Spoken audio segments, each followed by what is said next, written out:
What's Your Reel is a podcast where we interview with industry-leading creatives to learn their story about who they are, how they got there, and where they want to go. We invite you to join us on the journey as we roll their reel to learn how these creatives are finding their way to success. Welcome back to What's Your Reel. We are your hosts, Cameron Bushy and Andy Chamberlain. Today we're sitting down with Sarah. Welcome, Sarah. Thanks for doing this. Thanks for having me. Yeah, finally. Hey, we want to know about how you got here. Because, well, tell us a little bit about your job now. Sure. So my job now is overseeing pretty much anything and everything that has to do with social media, graphic design, communications, like between public relations or advertising, you might call it, for Essex Lions Church. And I work with multiple departments within the church and work a lot with our lead and executive pastors and making sure that they have things that they need. But yeah, that is what I do now. How do you, I've always kind of wondered this, but never asked you. How do you actually do, like, where do you get the materials for the graphics that you make? My brain. Okay. I'm talking more like practically. Practically, yeah. So I've bounced around over the years of where I like to find stuff from. I mean, my preference is always, if it was an ideal world, to use like actual, like real photos, real footage or whatever of our people and our place. But that's not always the case. We don't always have the... Yeah, that has not happened yet. the library. Yeah, the imagery. Library of the people available to capture all that, because there's a lot going on. So when I don't have that, I go to some stock photo websites like iStock, Shutterstock. I use Adobe's stock photos and yeah. Andy and I have begun the process of uploading stock photos. I was just looking into stock photography this week, actually. I have my first couple up. I've had 11 photos on a few different like stock websites. Like you're submitting them? Yeah, I'm like submitting them for people to buy them. I've made a small fortune of $1.25 in the last few years. I've had one photo that, like, out of the 11 that people have bought, and they've bought it 5 times. And it's like a whole quarter, a quarter a time. Hey, man. That's an upgrade at Starbucks, right? To your drink. Oh, that is an upgrade. Exactly. You got sprinkles. Oh my God. Yeah. Anyway, I think you got to have a couple hundred photos to start gaining some traction, or like thousands. Yeah, right. And it takes so much time to upload those things. Like the amount of tags and stuff involved. Anyway. Oh, I'm sure. Yeah, because it's all about tags when you're looking for stock photos, just trying out different tags to find what you're looking for. Yeah. Because it's there's no good way of doing it. There's no good way of uploading. It takes hours and the reward is so little, No, I'm not saying don't do it. But definitely do it. No, I'll give it a shot. I found a blogger or a YouTuber who shares her story about how she's doing, how she got started and stuff like that. So checking out her profile, it's kind of neat to see. Like she was saying how she uploaded the first 100 photos or whatever, and she didn't make a sale for 30 days, and then she finally sold one, and then the next month she sold like 4 things, and then it was just exponential from there. Sure. And then I could see that, because I know a lot of times, even when I'm looking at stock photos, if I find one that I like, or I usually look at who the artist is or like a collection. So, I mean, that makes sense to me why she would see that progression. Yeah. That would make sense. It's always a little odd when you're using stock photography and then you see that same stock photography like in other places. Like somewhere else. Other like in businesses, use. you're like, hey, that's our bulletin cover. Or I know. I've caught that with some audio clips for videos. I'm like, I've used that sound before. Yeah. Oh, yeah. Yeah. Oh, that happens. Kevin McLeod. No, that one's all I see it in, oh my gosh, I see it in commercials all the time now where I see music that I just used. And I'm like, oh man. Anyway. yeah. I mean, you probably just like we notice it probably more than other people Right, do. right. Like they wouldn't necessarily put those things together. I heard Like, this or, before. Yeah. That guy looks familiar. Right. Anyway, how, where'd you grow up? I grew up in Essex Junction, Vermont, You've been here forever. Wow. Wow. I mean, yeah, we moved here when I was 4 from Detroit. Detroit, Michigan. Really? Yep. Huh. Learn something new every day. Yeah, there you go.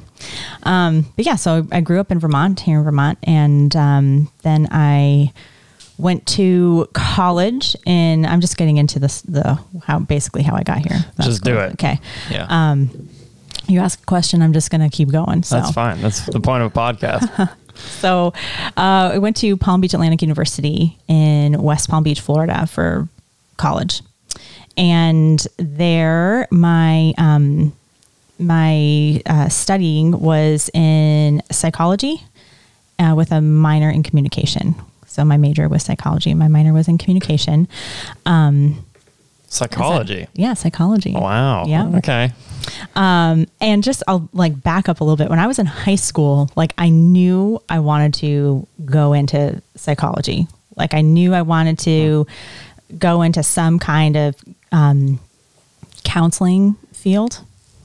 I just that was part of my plan. So I'd like planned it all out that, so again, like I'm in high school, I was looking for psychology programs, and it was really important for me to go to a Christian college to get a sort of a biblical worldview base for psychology, and then going to a grad school following that to finish that up, because that's required. I don't know if you know that about psychology majors. I don't know anything about psychology majors. You have to go to grad school if you want to do anything with it. Interesting. Yeah. It's like a little catch. It is. Okay. Yeah. So I knew that, and that was part of my extended career plan, was to do that. I graduated early, last semester early. I really packed it all in. Wow. Yeah. And I really enjoyed the communication piece. I thought in my mind, I just thought like those two things that like went really well together. Like you communicate in anything and everything that you do, right? And then the psychology piece, Yeah. Yeah. Communication is probably important when it comes to psychology. Right? You need to be able to talk to people. You would think so, yeah. Yeah, that's an important piece of it. It's an important piece. Unless you're like doing statistical psychology, which was not my jam. I'm not into statistics, no. Though we did have a rat lab on campus that was like, when I heard we had a rat lab at first, I was like, oh, that's cool. I wonder what building that's in. And it was like literally a little, like the tiniest little shack in the middle of a parking lot. Like it just looked like, it literally looked like a utility, like maintenance, like someone stored a lawnmower or something in there. Mm-hmm. Anyway, I digress, but interesting. That was not my favorite place, but so I graduated and came back home to Vermont. I was getting married at that point, and I had applied to several different like local grad schools, and it was just the like craziest thing. So I took my the standardized tests that you need to take before applying to grad school, similarly like college. I did that. That all went well. And I applied to, like I said, at least there were 3 schools that I remember now. That one that I applied to, again, this is like standardized testing. Granted, I mean, it was a while ago now, but that's all automatic, right? Like you just write down the schools and that you want that your test results go to, and they go automatically. So one school got my application never got my test results. So my application was incomplete. Another school I applied to was the opposite. They received my test results, but they never received my application. The third school, this is the best one, sent me a letter thanking me for my test results and for my application, but they were shutting down the program to revamp it for the year. So they were just closed down the whole program for a year. They weren't accepting anybody. Wonderful. Yeah. So I was so confused because it was like a giant door closed 3 times, slammed in my face. Yeah. Right. And when I came back to, the church had just opened Azimuth Counseling Center. And I started working there. I thought like, oh, it'll be a nice, like little foot in the door in the field I want to be in. So I started, but there wasn't a need for full-time work there. So I was just part-time, and it was a lot of, it was like an office manager type of job. So it was a lot of sitting and waiting for people, to come and give them paperwork. Yeah.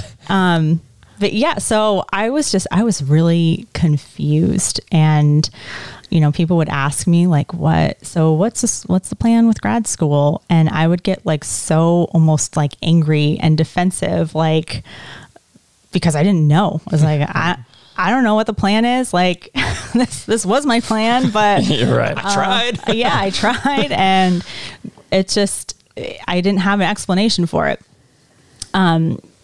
In hindsight, I 100% believe that God closed that door because he had a different plan for me. Mm-hmm. So at that same time, as I was working, just like I said, part-time at Azimuth, and then part-time, a temporary part-time position opened up at the church. And my parents were like, hey, there's a temp position here, because I wanted more hours than just a part-time gig. And so I was like, all right, fine. I'll do a temp job. That's fine. And it's like, I don't know how many years later, 14 years later, you're still in the there. temp job. So actually, I think it's more like 15 years. Your dad's the pastor of the church, which is probably a small detail. But yeah, I love that. So, okay. So I actually didn't know that you had a little bit of like communications in college. Yeah. But still you're like, how do you, yeah. A little bit. Yeah. But not the graphic design piece. Right. By any I means. see. Well, what kind of stuff are you learning? Because like, I know people who went to a school of communications or whatever you call it, or media communications. Sure. Is that different in any way? I'm sure it is different. Okay.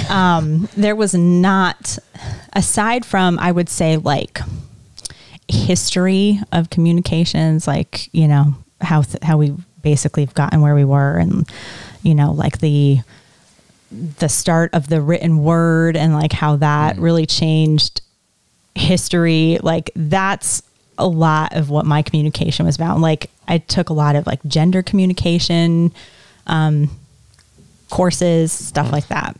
Like, so it was really not. And also I'm fairly older than both of you. So, yeah, like just to give you a little perspective on that, when I first entered into my freshman year in college, one of their like selling points, you're going to laugh, was that every dorm room had a computer, but not like a laptop, like a tower, big screen, like big access monitor, and like a full on clunky desk to go with it. Like that was a selling point. Like, you don't need to have a computer because we have one for you in your every dorm room that you can share with your roommate. Wow. Yeah, Times have changed. that did. Yeah. That did. They did. I think it was right around that time though. Like I would say after my freshman year that stopped. Like they pulled all the computers and realized that everybody was bringing their own computer or laptop. But so as far as media goes, it just was a little different then. I mean, Facebook, when I was in college, like I'm the generation that Facebook was started for and by. Oh, wow. If you know what I mean? Yeah. Like it started as a way to connect college campuses. Did you know that? No.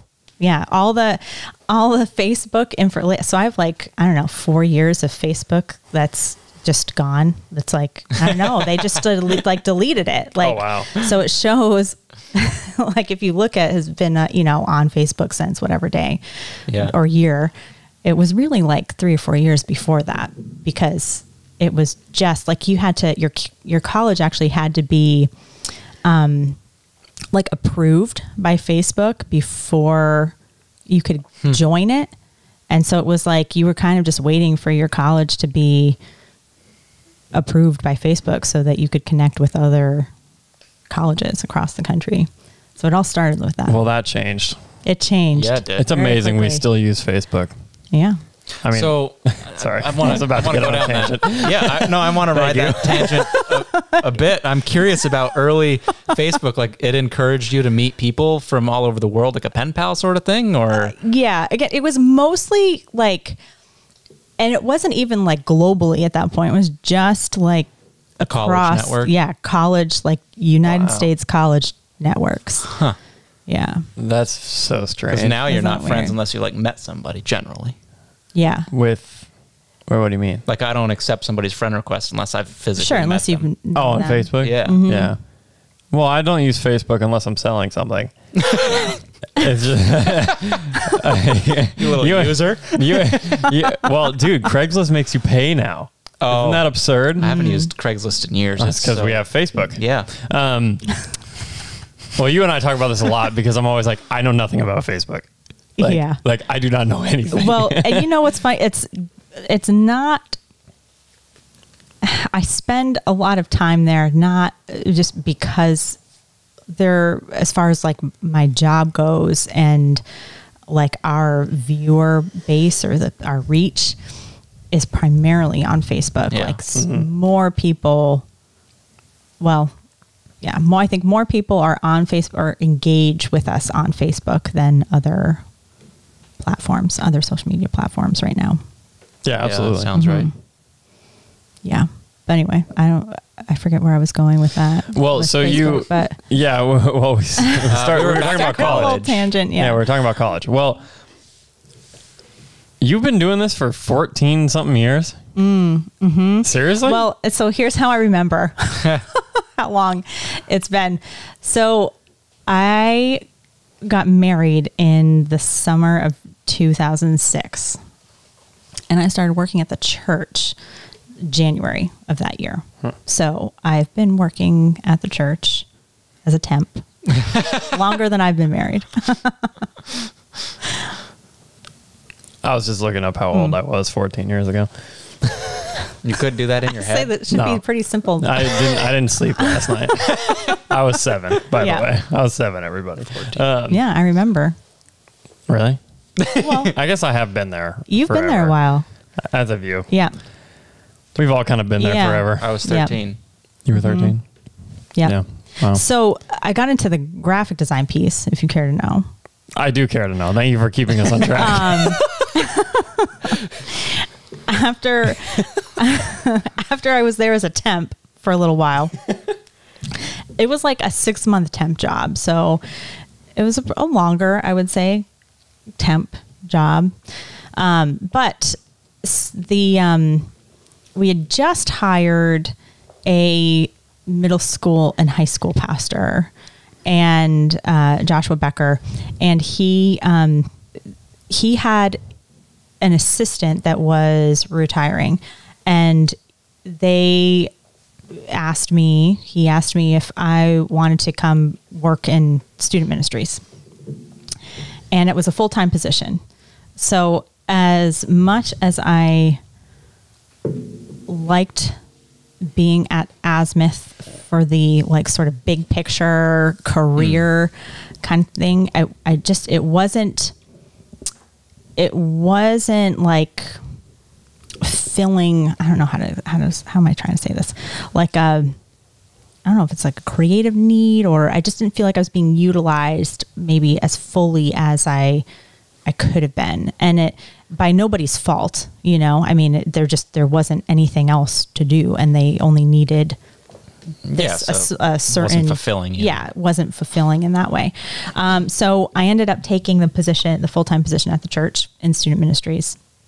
And my first project in graphic design was a calendar. Like Joshua he had come back. He was from the Midwest, and he came back with he spoke at some camps out there, and he came back with a little like trifold calendar that had like 3 months worth of student activities on it.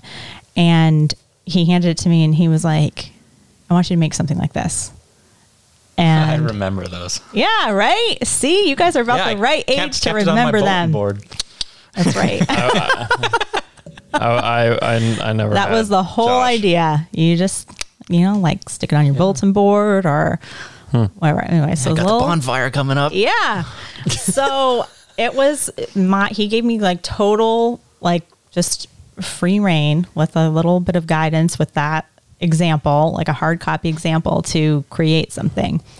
And it took me like forever, it felt like, to do it. And because I didn't really have, and this was all too like, Adobe wasn't really, it wasn't really out there as far as like it wasn't, your average person wasn't using Adobe. It was like for big firms. Like I knew about Adobe, and even then it was like really like Photoshop, and right. That might they didn't have the full suite. They didn't have the whole suite. And anyway, so I made that, and it took forever, but I did a good job with it, and that became like part of my job just there. And then more and more things like that kind of came in where I was creating graphic art for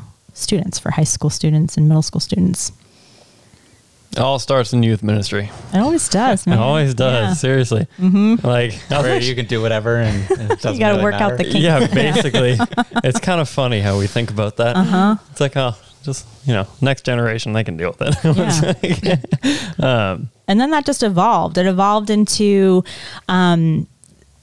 because I was, and I was able to, I will say this too, like part of it maybe because growing up in the church, in this church in particular, but I've always had, I've been able to see like the heart of things, the heart of, and not just church ministry, because I've done some work for other places too, where you just figuring out that the heartbeat of a place, right? And how to sort of represent them in an art form like that, and figure out what their needs are. And so I was able to do that with student ministry.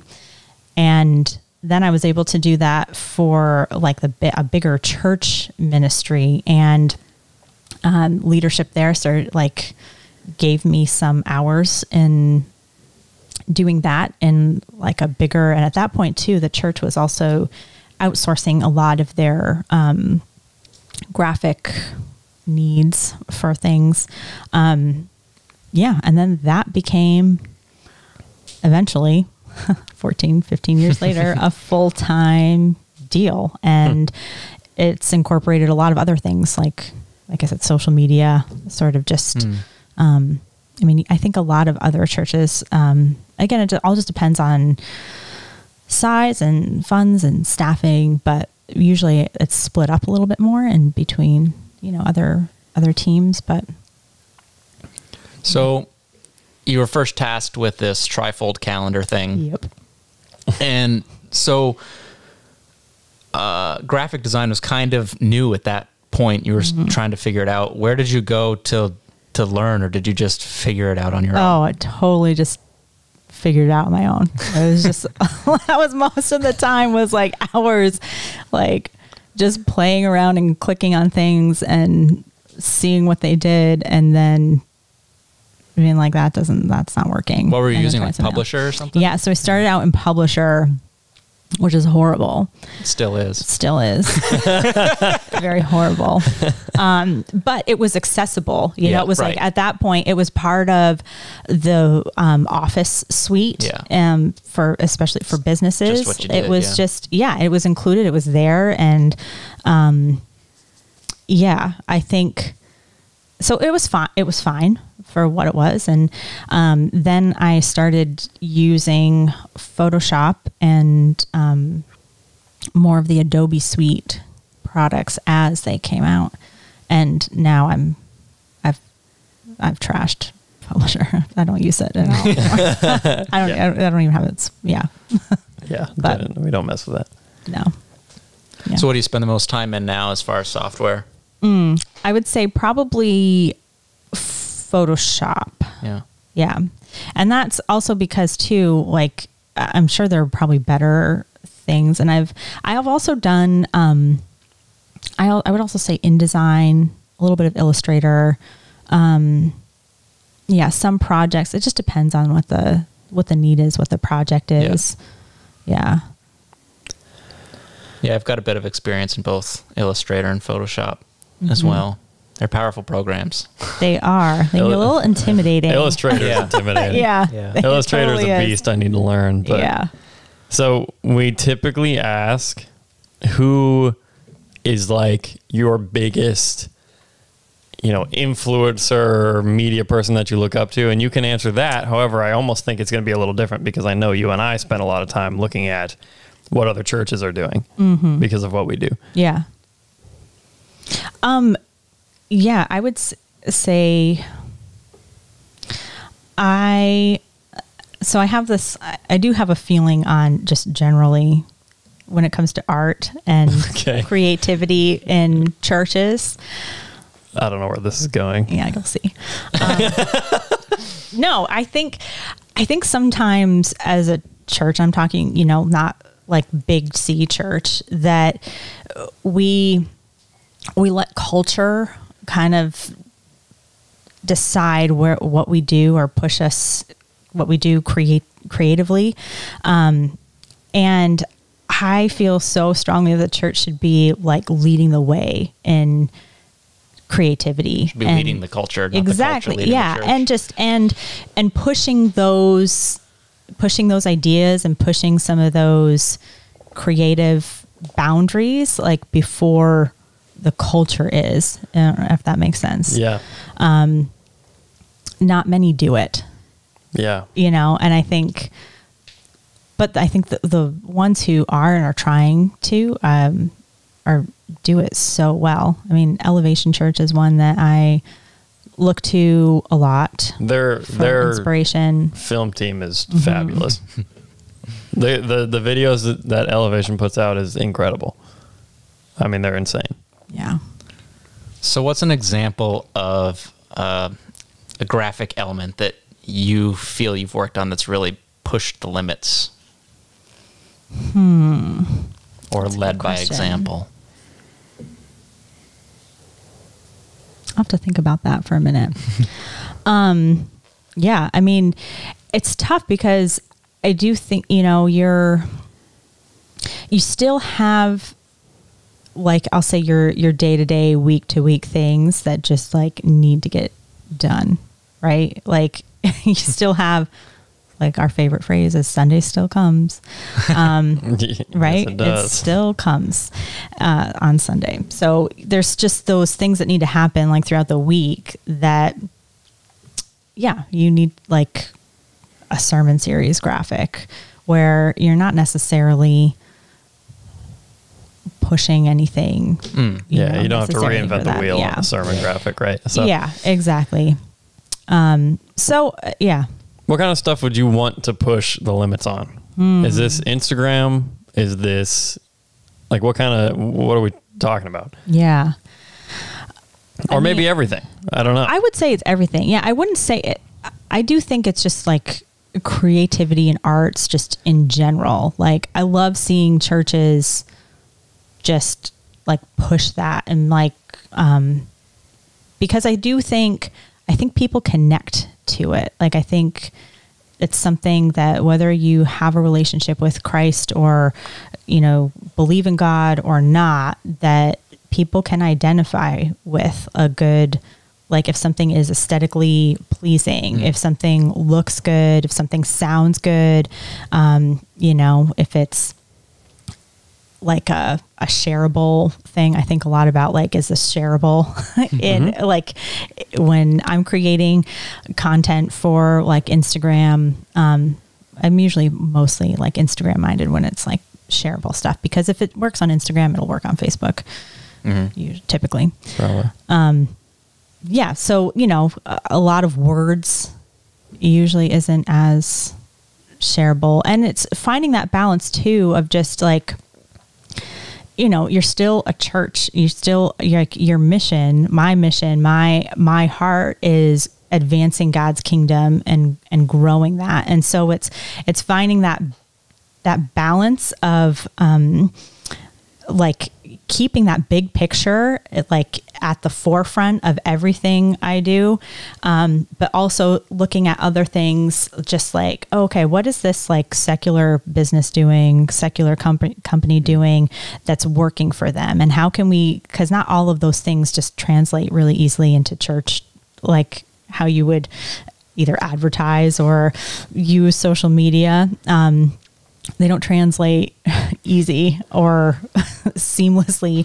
So it's thinking about like, how can I use some of those things, some of those ideas and make it work for us, for the church, and would it work? I also think being a church in New England and Vermont is a totally different ball game than say if we were in Ohio or somewhere in the Midwest. Yeah, it's a hugely different ballgame. Yeah, it is. And, you know, having been in Florida for a bit, and I mean, I've spent a fair amount of time, we have family in the Midwest, so I've spent a fair amount of time in the Midwest at summer camps and churches out there, that it's so different. Like people in the South and the Midwest just have a general, acceptance of church and of God that we don't see here in Vermont in particular, and in the Northeast. So it's like really starting from like no base, no spiritual or belief base, and figuring out. And so in that sense, it's, you know, in a sense, I hate comparing it to like good advertising, because when I think of advertising in like a secular sense, it's like after the bottom dollar, right? Like it's after the profit. How can I get people to buy this product and make some money off of it? And that's not our goal. That's not my goal. My goal is like, how can I show people the value that Jesus has in their life, who don't see that there's a value in that. And so it's like you're spiritual. Yeah. You're not selling per se, but you are, it is an advertising type of thing. Something that I think you and I have talked about, something I'm constantly thinking about is like, we walk this line a lot in what we do in ministry, meaning like whatever that be, where it's like we have to make content that is digestible to anyone without tricking anybody, but also being authentic. Yep. It is like an impossible balance. It's very tricky. It's really tricky. In fact, I almost think, granted, I've not worked in any kind of secular advertising, but I have worked with some people just like in connecting points that I feel like it's harder doing this for a church. And with that in mind, again, because you like you said, Cam, you're not trying to trick people. Yeah. You don't want, like clickbait Right. stuff. Right. You know, There's like that's some not restrictions what you're to it. after. Yeah, because Really. there's an ethical integrity piece that you just, I know I personally hold on to. Like, Yeah. you know, I don't want people to, and that's honestly, that's probably how the big church has gotten a bad rap in the past too. Like from feeling that, you know, people's experience with church has been inauthentic or hypocritical and really harmful to some people. And it's like, I don't want that to be anybody's experience with our church. Well, That's a good point. This is what makes me so passionate about telling people stories. Okay. Yeah. Because there's like, okay, well, obviously we know biblically that we're called to be witnesses. Okay. But also like the best kind of marketing, in my opinion, this is my opinion. Okay. Yep. The best kind of marketing in a church is the people's stories. Oh, 100%. Yeah. And what's incredible is I've taken that to every other secular job that I do, and it works there too. Yeah. Telling people stories. Yeah. It's like, Yeah. like, for instance, did a bunch of videos for not a farming company, not a bird seed company. I'm trying to think of how to categorize them. They basically, they're like a hardware store, but like they sell like dog, like a bunch of animal food. I know which story you're talking about based on your description. How would you describe that? It's a farm and garden store. Yeah. Nice farm and yard. Yeah, that one. So, but what we did is like, because we looked at it and we're like, we can't sell bird seed. Nobody cares. Right. Yeah, you have to sell the story. Unless you sell the story. Yeah. Yeah. And you sell the story of the people, dude. It literally works. That kind of sounds terrible when you're talking about ministry, but No, it is. It's kind of what's happening, you know? I think about and relate a lot to Humans of New York. Oh, yeah. Oh, yeah. And if you're familiar with him, I mean, he's huge now. I mean, Humans of New York is like its own organization. Everybody's heard of it. Yeah. But that wasn't always the case. And I noticed what he was doing early on in his Humans of New York journey, when it was just looking at like, hey, I live in this giant city there with millions of people, and like, what are their stories? And I believe that's why Humans of New York has existed and has grown, because it's all about people's stories. That personal connection. Yeah, that personal connection. People, I think people just innately have a desire to connect with people and feel like there's a shared experience. There's a shared, that you're not alone in something that you've faced, and that there's such a huge value in that. So I think about that a lot with church and stories. Yeah. You've wanted to do something like that forever in Burlington. A Humans in New York thing? Yeah. It still hasn't happened. It hasn't. Which is partly my fault. No, I wouldn't say that. Because even before you were on staff, I've wanted to do something like that, but I just haven't had the capacity. I'm not a photographer or a videographer, Right. You don't necessarily want to just like Humans of Burlington and copy the thing. Yeah, you right. know, you got to make it your own. Yeah, exactly. I didn't want to be a copy and paste thing, but yeah, there are some things that I am just not very good at, and that's one of them, photography. And yeah. Yeah. And that's an important piece in capturing people's stories, because you need, I mean, well, imagery. Yeah. I would agree. Obviously. You've only really ever done stuff for Essex, right? As far as, you've done stuff for me, but yeah.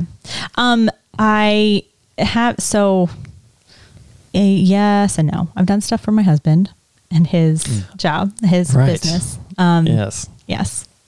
I've done a bit for him. And I have done some, so do you remember the fish and loaves? Yes. Vaguely. So like downstairs. Downstairs. I know the rooms. Yes. Does it have anything to do with that? It does have it does have something to do with that. Oh, so okay. it was. I've never known what those were there for.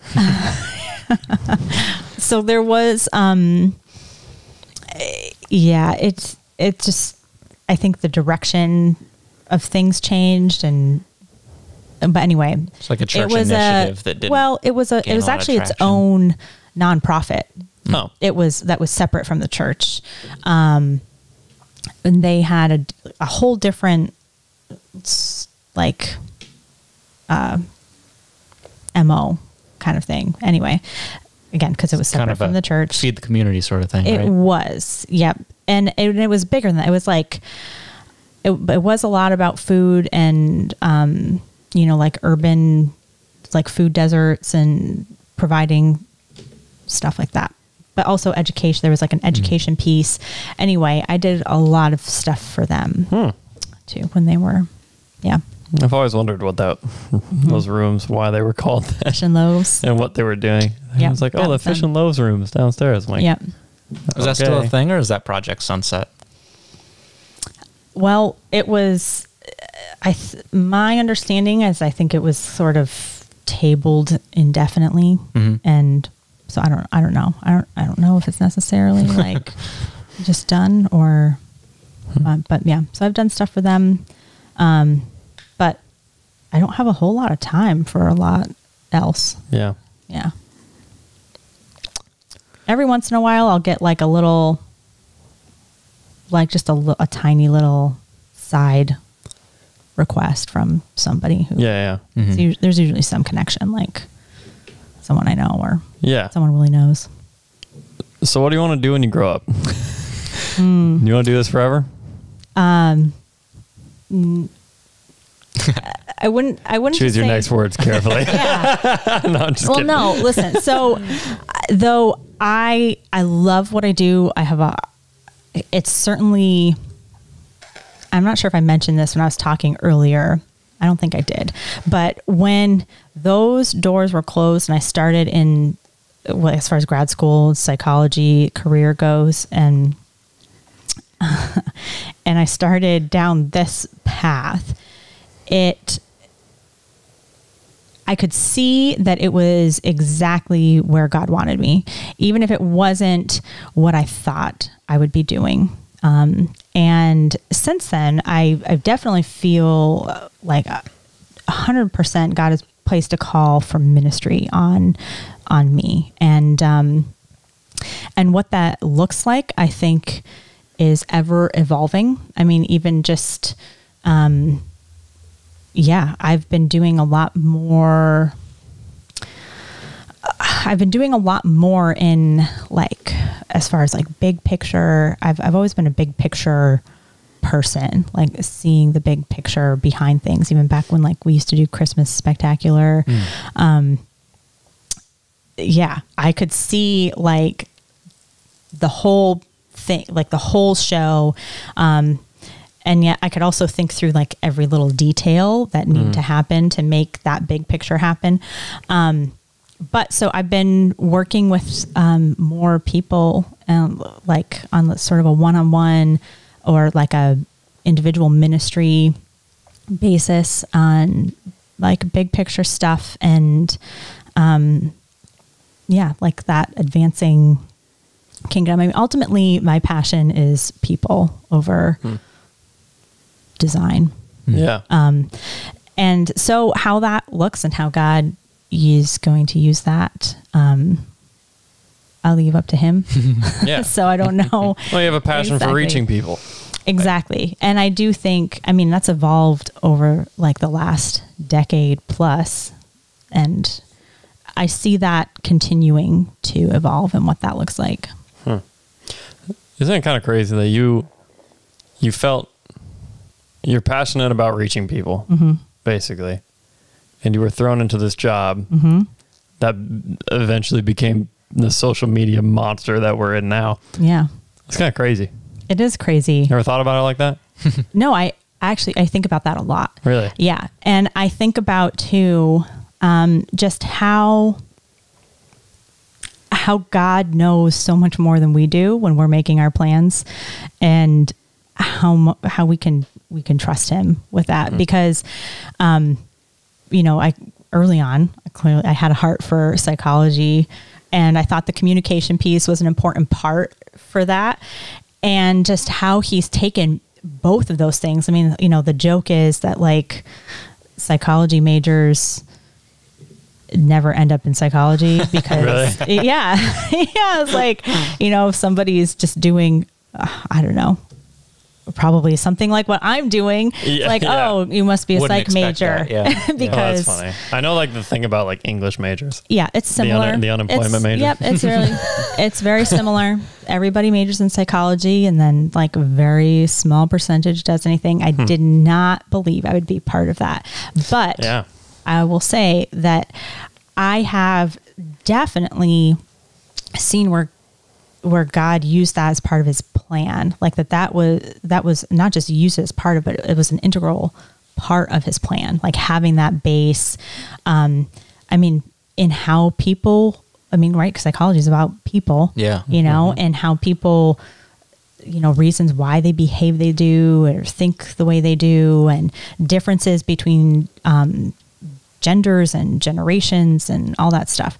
So, and trauma too, and how that applies to what I'm doing now. I could see it very clearly even when I started working with students, like that a lot of that psychology and communication was coming in with them and working with them. And it's totally like coming in now too. Yeah. Graphics is communication. So trying to reach people, getting to people, especially in a church setting or even secular advertising, like you were talking about, you're still trying to reach people. So I think the psychology and totally works. Yeah. You just didn't see that coming in college. No, I did not. It was not part of my plan. Yeah. But it was part of God's plan. And it's been even better than I could have imagined.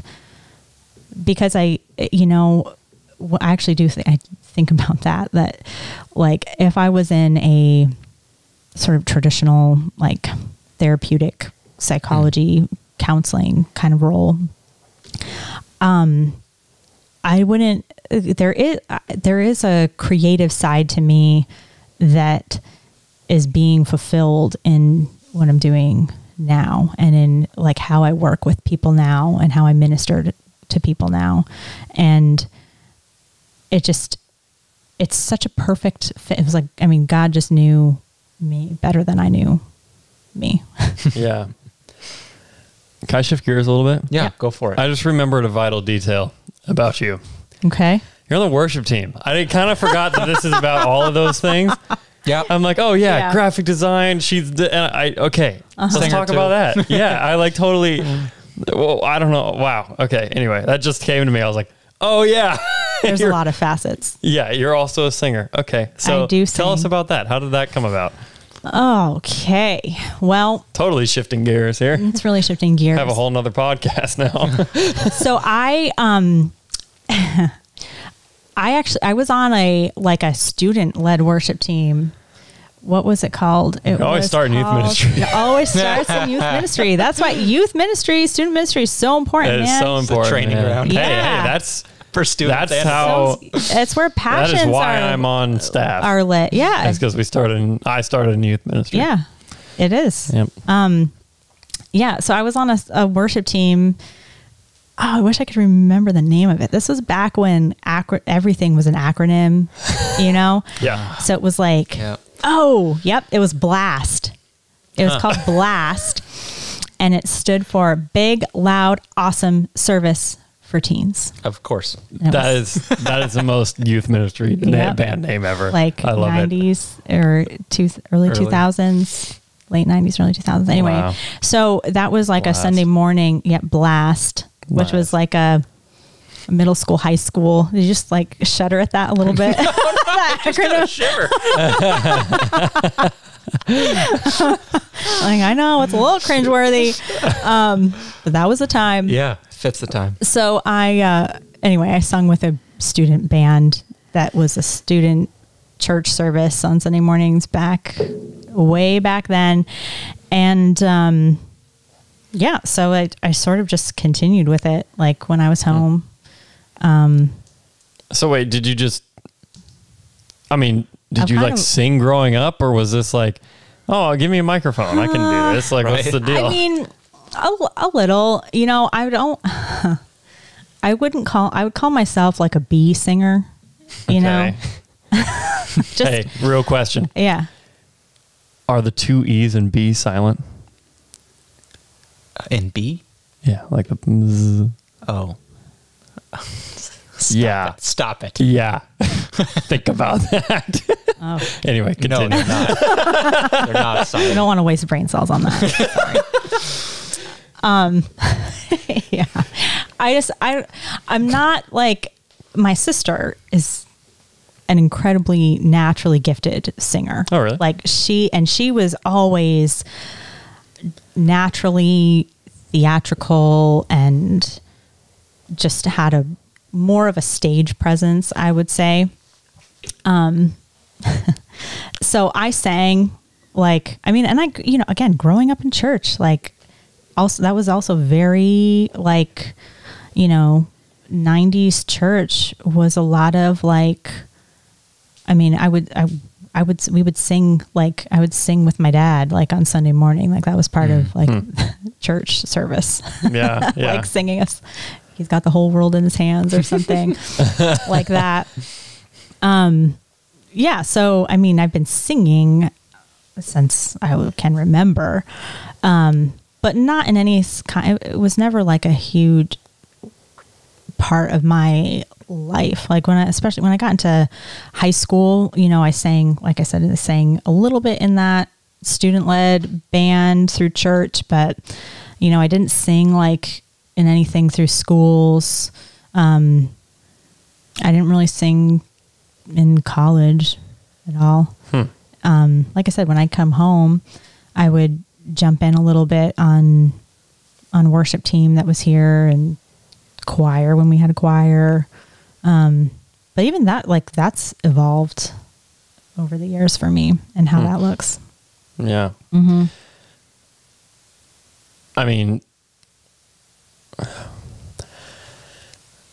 With worship leading anyway,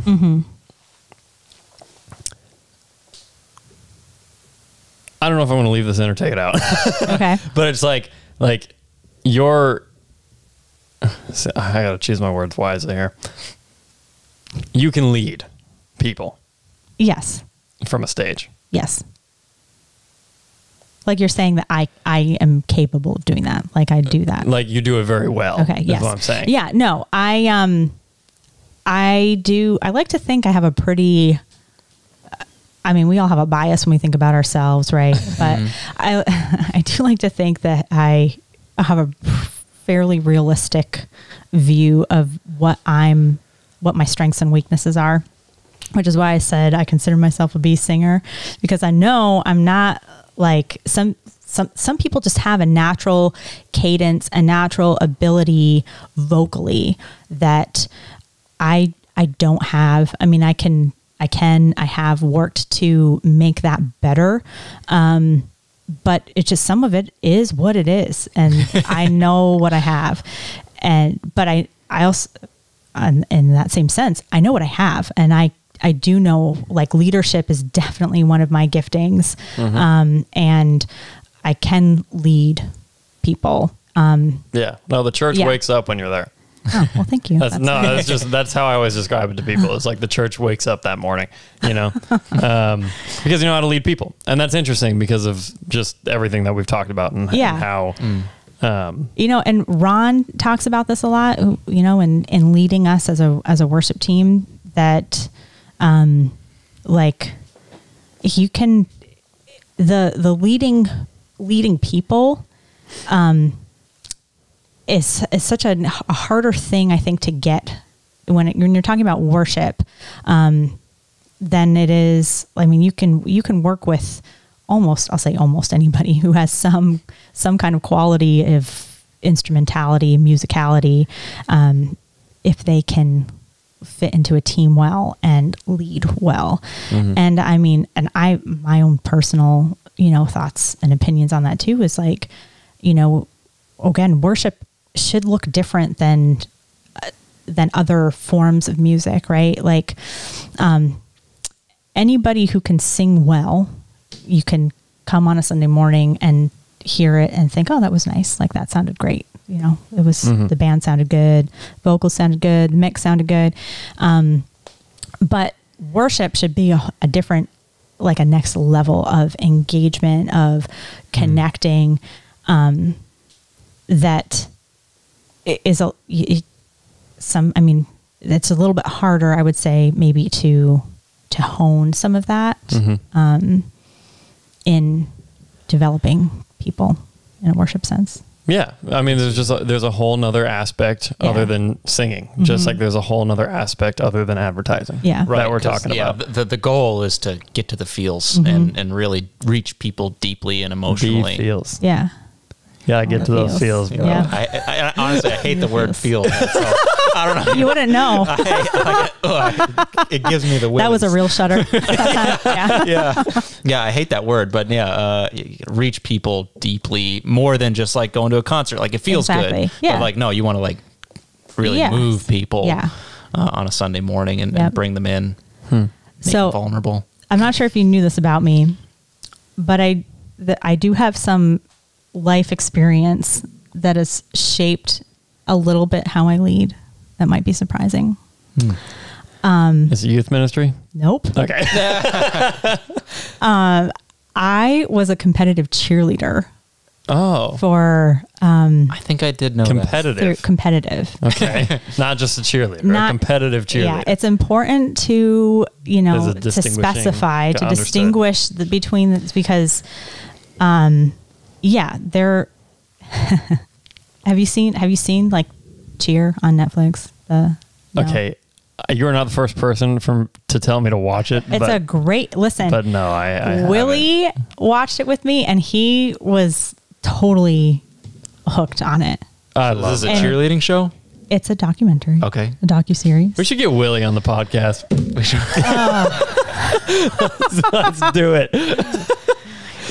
Well, it might not be this podcast unless you want, because he is like, for someone who is basically my age, you would think that he is like 90 years old when it comes to technology. Tell me about your smartphone camera. He was like, what camera? Like he just doesn't know. I love it. It's anyway, fine. It's him. It's great. Competitive cheerleading. Yeah. So I was a competitive cheerleader through high school and college. And I still judge cheerleading competitions for the state of Vermont. Oh, that's neat. Yes.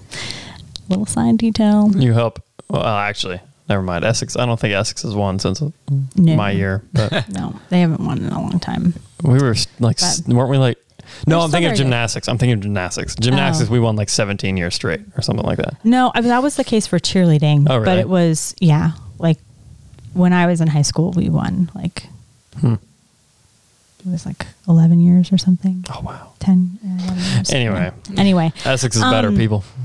Yeah, I don't know. There were some things there that I do, I talk about a lot when it comes to worship ministry, because like here is an example. Okay. Yep. Like when we were practicing for a cheerleading competition, and this really goes for any sort of, I'll say, visual arts. Yeah. You can practice choreography, right? And I get this. Do you know what I mean by that? Mm-hmm. Like you can go through the motions on something, and be able to execute it well. But you also have to like believe what you're doing and believe in what you're doing and have other people feel that energy, right?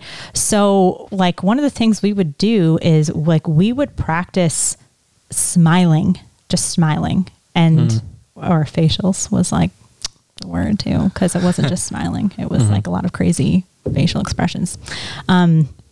But yeah, you would like, that was part of practicing. Like, it wasn't just hitting a stunt or a tumbling pass or, you know, motions.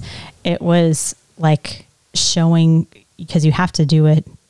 No one wants to watch like stone face cheerleading competitions. It's not as fun. Right. All right. It's not as engaging. Sure. Like the whole, like part of it is being part of the energy. Engaging. Yeah. The energy, and practicing that. And in worship team, like you have, that's an important piece. I mean, even again, I'll go back to like Christmas Spectacular and dance team.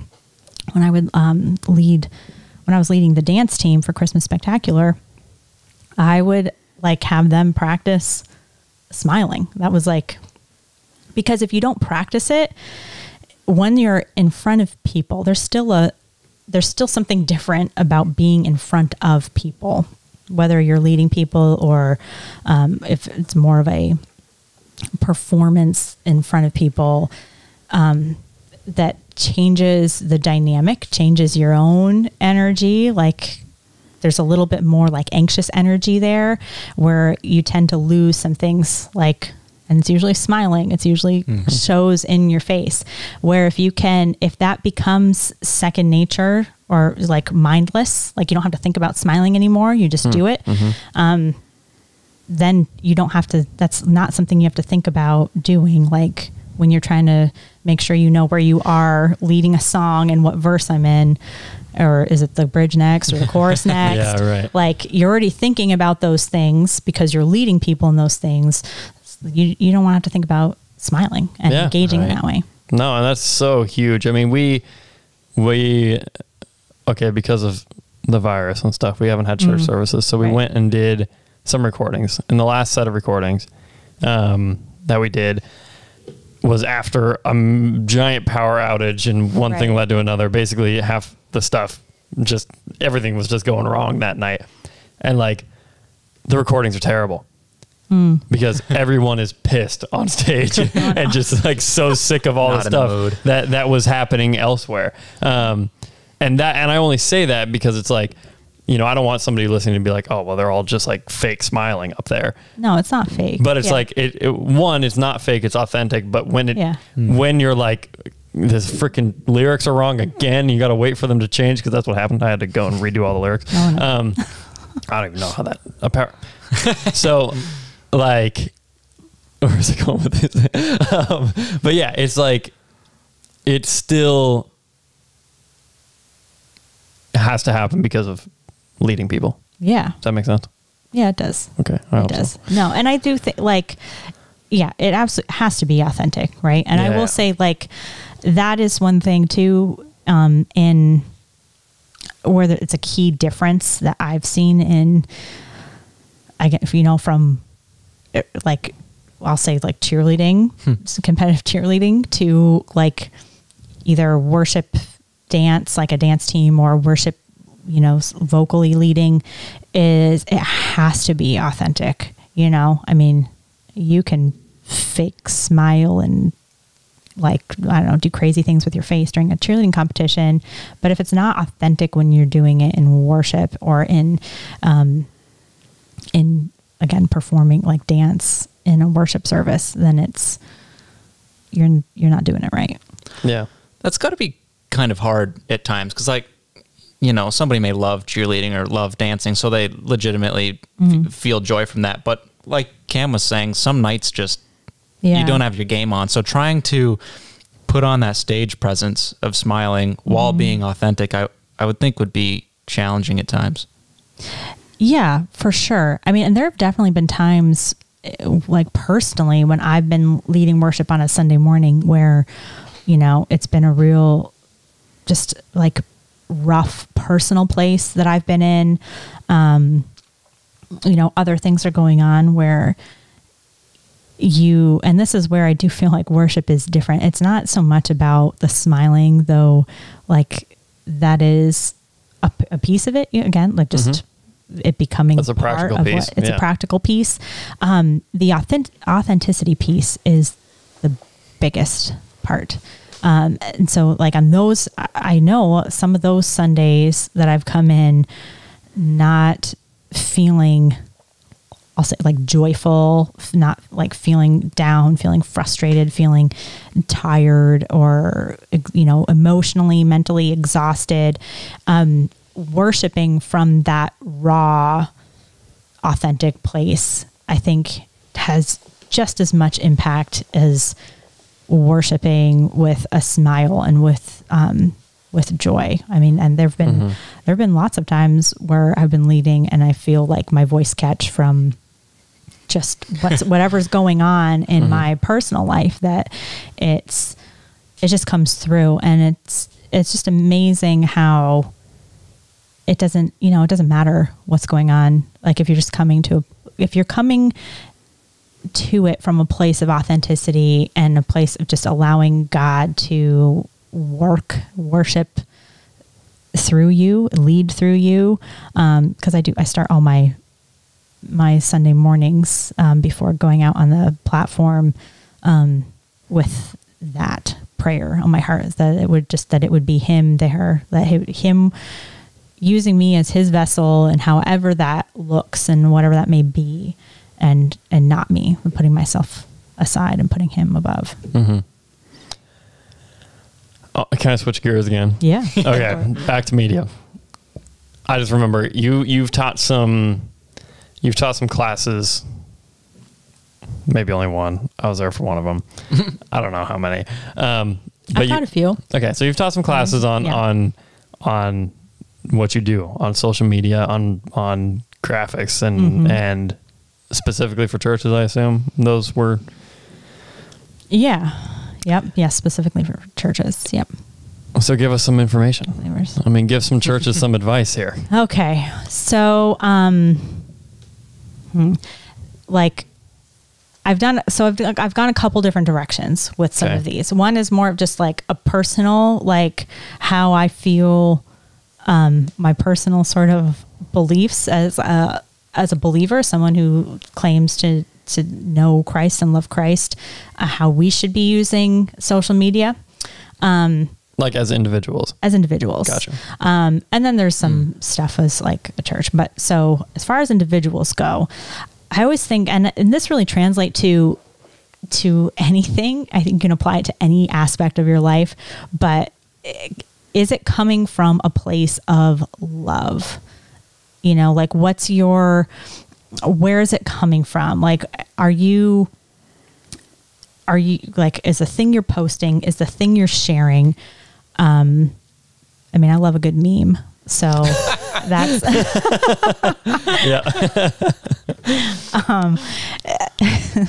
doesn't always have to have like a deep meaning, right? Yeah, like right. Memes are just mindless and funny.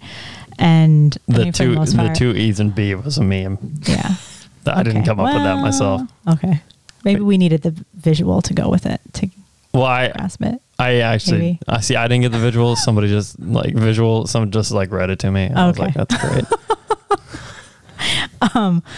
But yeah, you know what I'm saying? Like, are you escalating? I think of it a lot as like, are you speaking love into people's lives? Are you fostering community? Are you fostering relationships? You know, and if the answer is no, then I would think twice about what it is you're putting out there. And that's not, I don't mean that in an inauthentic way, because I do think sometimes it can come across as like, if you just hear it like that, like, I don't know, you think of like Instagram, like that everything's perfectly staged and so that you get the shot and the caption that you want. I mean, like, keep it authentic, keep it real, but just like what's thinking about it more. Like that was like my big thing in working with students, that I don't think we think about things enough. Like, I don't think we think about the impacts of our words, of our actions, and especially when it comes to social media. And so just thinking about like, what are you impact, blindlessly posting? Exactly. Yeah. And because here's the thing too, with social media, so my little finger wag Pay attention. Pay attention. I think it's easy to lose sight of your sphere of influence when you're on social media. And because, you see, like, you just never know who is going to see what you see, and like how far of a reach and how big that sphere goes, or what spheres they cross with. It's bigger than your close friends or your target audience. Than who shows up in your news feed because of Facebook algorithms. Like, right. And I think sometimes it's easy to forget that there are algorithms that show you certain people and that will show you to certain people, right? Yeah. Right. Yeah. Yeah. Yeah, it makes you think. That does make you think. You always think about the algorithms sending you things. Right. But those algorithms who are you really in front of? Yeah, those algorithms are sending you places. Yep. It's funny we're talking about this. Me and my buddies were Googling each other the other night. How'd that go? Dude, it's like it literally, if you look it up, please don't. It'll tell you how much. We have to now. It'll tell you how much money my company has made. Oh, that's Really? creepy. Yeah, and it's like an estimate. information. It's an Yeah, I was like, huh? I'm like on this website, and it has me, the owner, how many employees I have, which is me, and like how much money I'm estimated to make a year. Interesting. Like, it is crazy. Anyway, side note. So that's your piece for individuals. Yeah.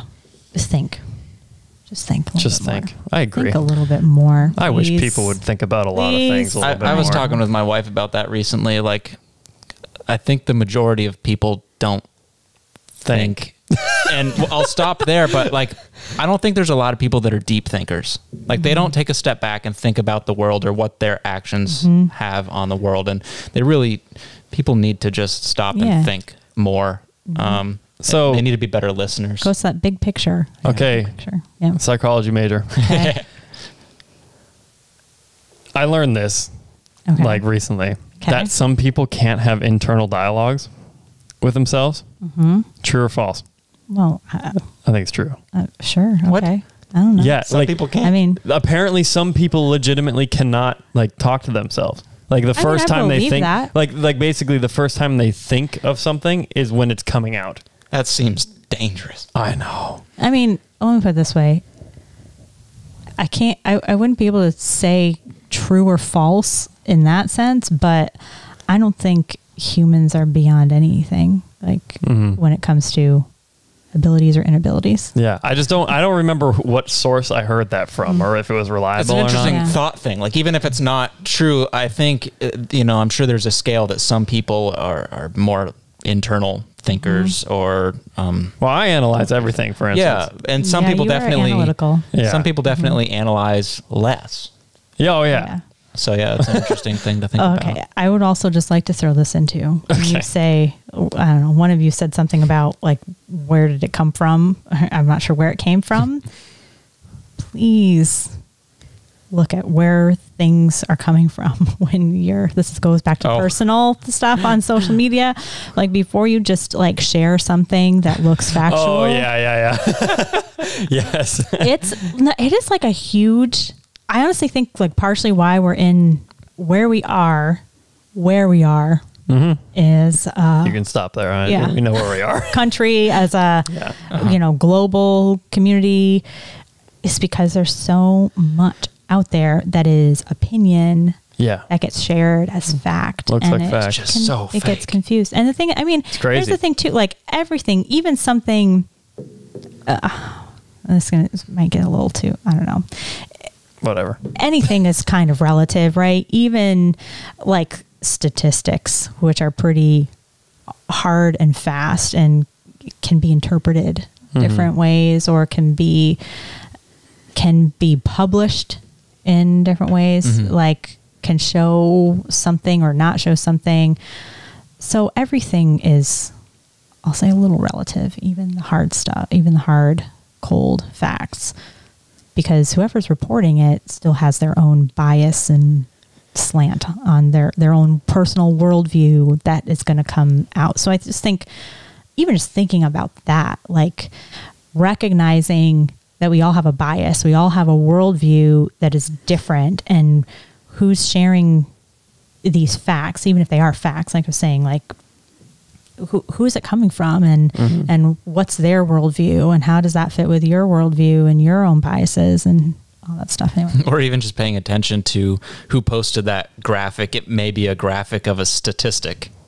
Right. But if it's shared by funny memes page.u or something stupid, you know, like, I don't know, you know, because it's like total garbage like that. You know, and just like, where's the source of that information coming from? And, you know, people. Yeah, there's a lot of deception out there. That's for sure. And so who do you trust? It's hard to decipher, I think. Yeah. Well, with the, I would say, social media climate that we're in, but like less speaking about political crap, but more speaking towards like the virus. How does this change what you do moving forward?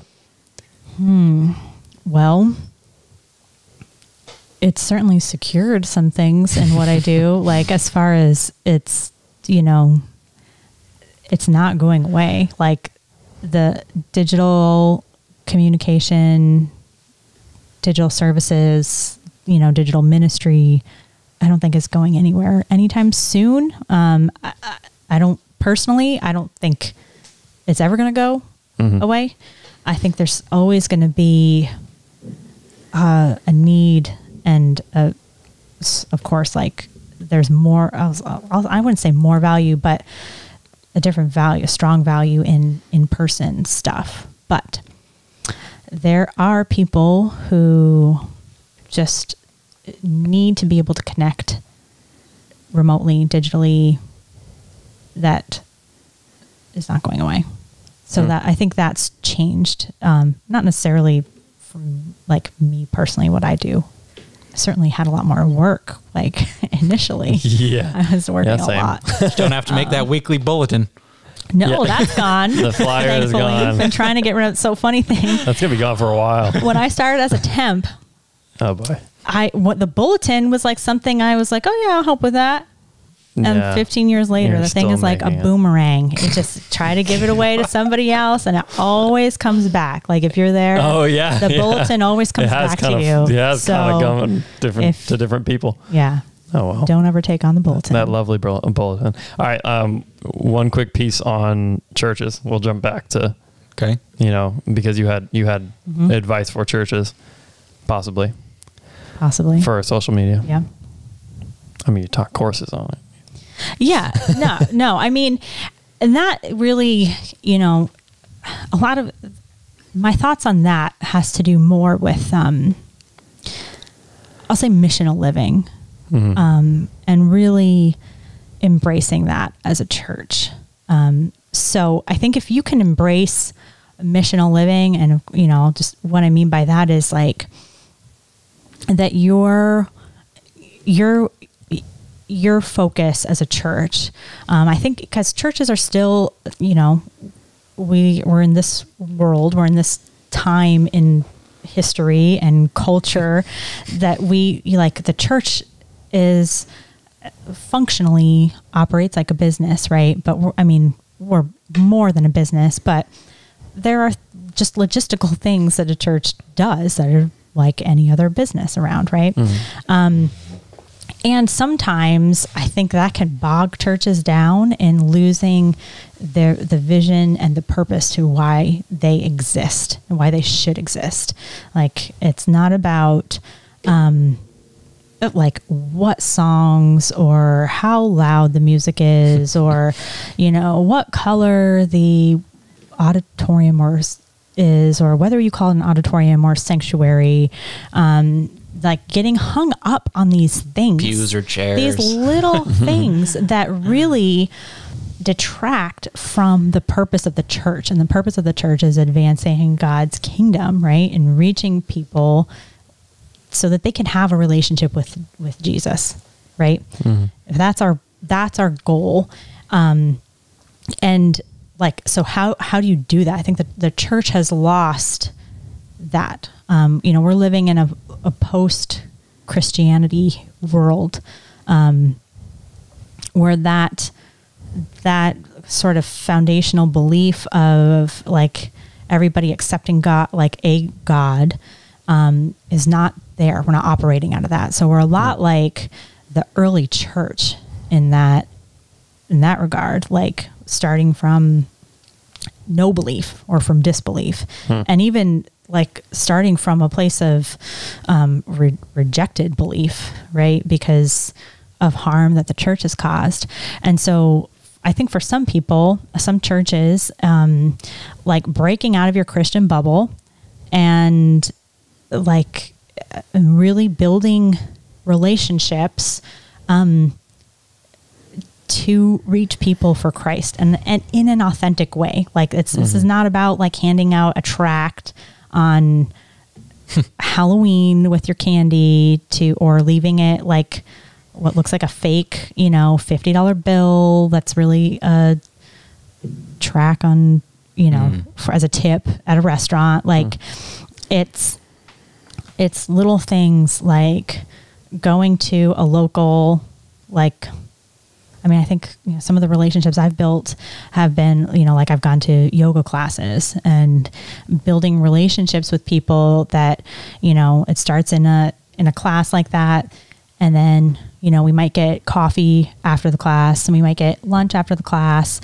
And then, it's spending time with people and building relationships with people so that you can invite them in to your life, which in your life should represent that connection with Jesus and the impact that Jesus has had in your life.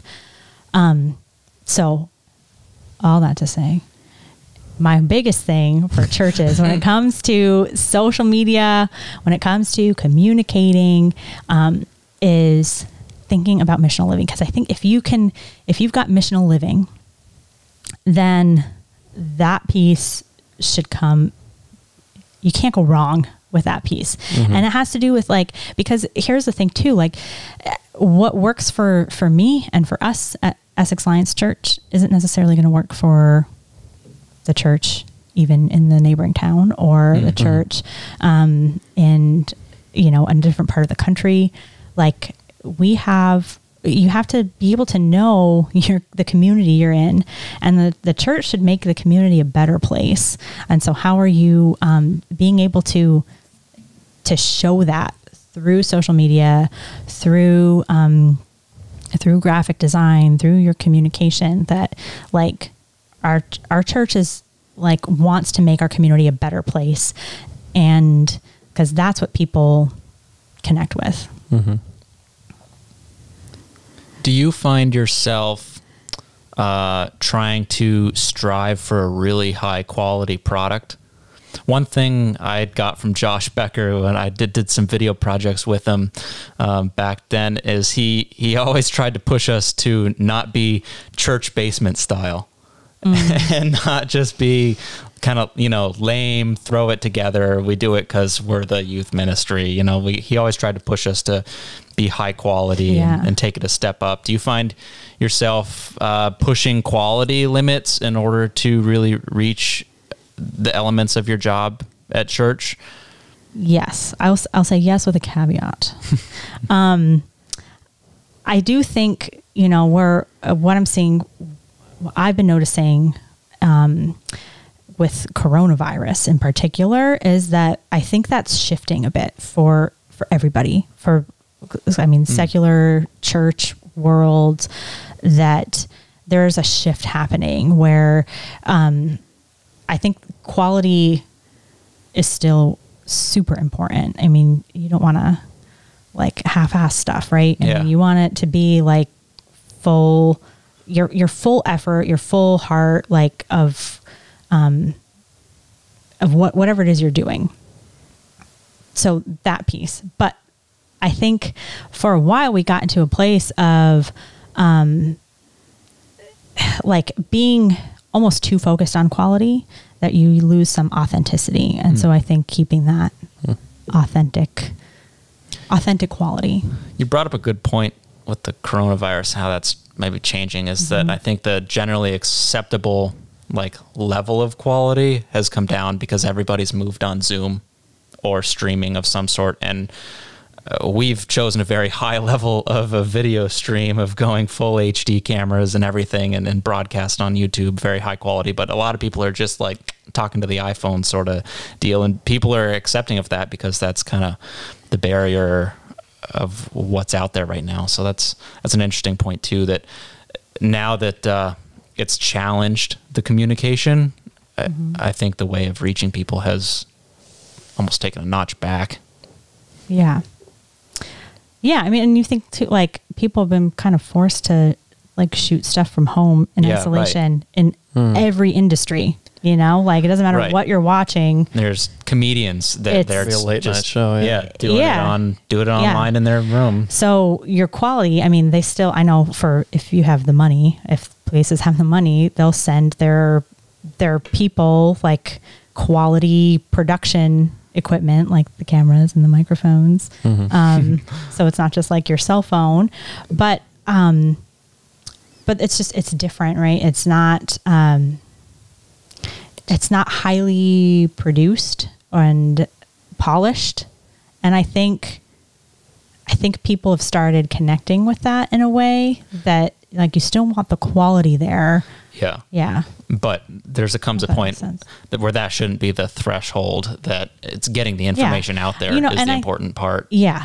And I think like in anything we do, we should do it with excellence, you know? I mean, especially as believers, like we should, you know, if what we do is to glorify God and honor him, then everything we do should be done with excellence and with our utmost, right? That shouldn't go away. We shouldn't just accept like a lower quality or less effort. Do you have any strategies or techniques or ways to navigate how to reach the different generations, especially on social media? Yeah, that's a good question, because I think a lot about demographics and who we're reaching and, you know, how that works. And so when I like meet with ministry leaders, or when I'm looking at putting things out there, one of my first questions is like, what's your target audience? Like, who are you? And sometimes that's demographics, right? Or, you know, generational differences. Because that depends, I think, on what just like style of things and how you put things out, and where you put things out. Like, you know, I wouldn't target high school students on Facebook. I would target them on Instagram, but I would target high school parents on Facebook. I mean, and even around here too, we actually have a bigger population of, like an older generation that isn't on any social media at all. And how do you keep them involved and engaged? And, you know, I think just it's important to look at the generation you're building into, like who's going to take over for the foundation, and the foundation that this, like the current generation or the previous generation has laid. So there's definitely a focus on that, but you also don't want to lose people along the way. So just, I don't know, that's not really a direct answer, but I do think about it a lot. Do you find yourself more targeting like, okay, this media outreach is really pushed towards boomers versus this one here I'm really going to target towards millennials? Or do you just try to shoot like something that's going to kind of reach everybody at a certain level?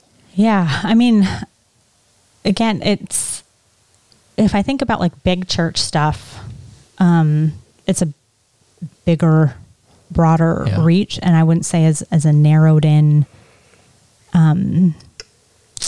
goal kind of a thing.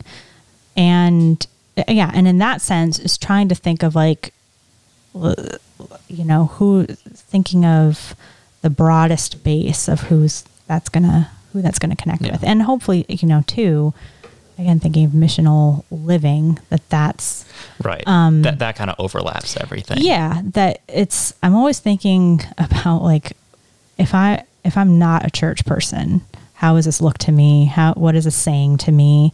If I know nothing about church at all, like, it's a good lens to have on. What's it gonna say? Is it gonna offend me? Is it gonna draw me in? Yeah. Where can people find you, and where can people find the work that you do? Well, I don't have like a website of just me and my work. That's okay. So if you want to see things that I do, you can visit our Essex Alliance Church Facebook page or Instagram account, and see some of the stuff. I mean, most of the stuff that's on there is stuff that I've at least had my hand in, if not totally done. Also, any sermon series graphics that you might see on our YouTube channel, and messages, I do those. EssexAllianceChurch.org. Maybe. Not. Don't go there. Don't go there yet. Stay tuned. Don't go there. No, but you can get other places from there. Not really. Sometimes. Not very well. Don't go there, guys. Do you have anything else to add? You can reach me, Sarah, SARAH, at EssexAlliance.org if you have any thoughts, questions. Yeah. Sweet. Or, awesome. Yeah. Dude, thanks I'm for on doing Instagram and Facebook too, so you can always find me on there. Sweet. Well, thanks for Appreciate coming it. on the show. Yeah.